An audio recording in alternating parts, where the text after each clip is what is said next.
One of the things that I think is very positive and very encouraging when you look at the history of agriculture is the contribution of Chinese agriculture. I learned about through F.H. King, Farmers of 40 Centuries, but it was also brought up in some of the Albert Howard I like so much. And it's essentially the idea that China, in heavy population density, without changing lands, continuously farmed soil in such a way that they didn't lose fertility over 4,000 years. This was something that the Europeans and many of the other parts of the world could not manage to do. And so some of these early authors of the regenerative period went to China to go figure out what's going on. Like F.H. King's book was based on a tour he did, I think that was 1905, just to give you a timeline.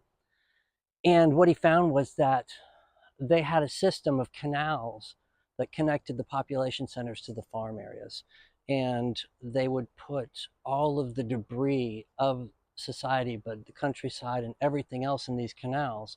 And with a series of manual foot pumps, send this stuff down to the farmlands with water into a muck, but it was composting, so it wouldn't have been smelly or anything like that. There would have been a lot of carbon matter in this muck going down.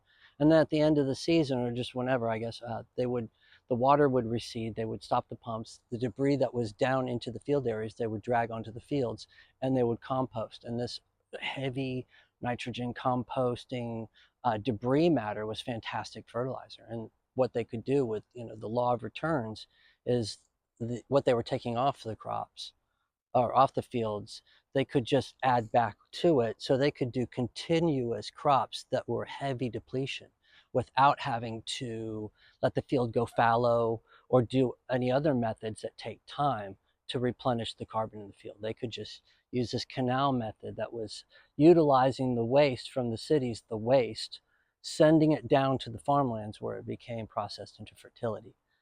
And if you think about that for a second, and our modern technology and how easy it would be to divert our waste out of this centralized process where we process it into big, heavily dense, toxic logs, but just to actually disperse it into farmlands where it is properly broken down, but where it is turned into fertility, where it's turned into organic matter, so that you don't need to use fertilizers and pesticides and you have to use less water, where you can improve the soil and get the biological churning that we need so bad in our soils to start going.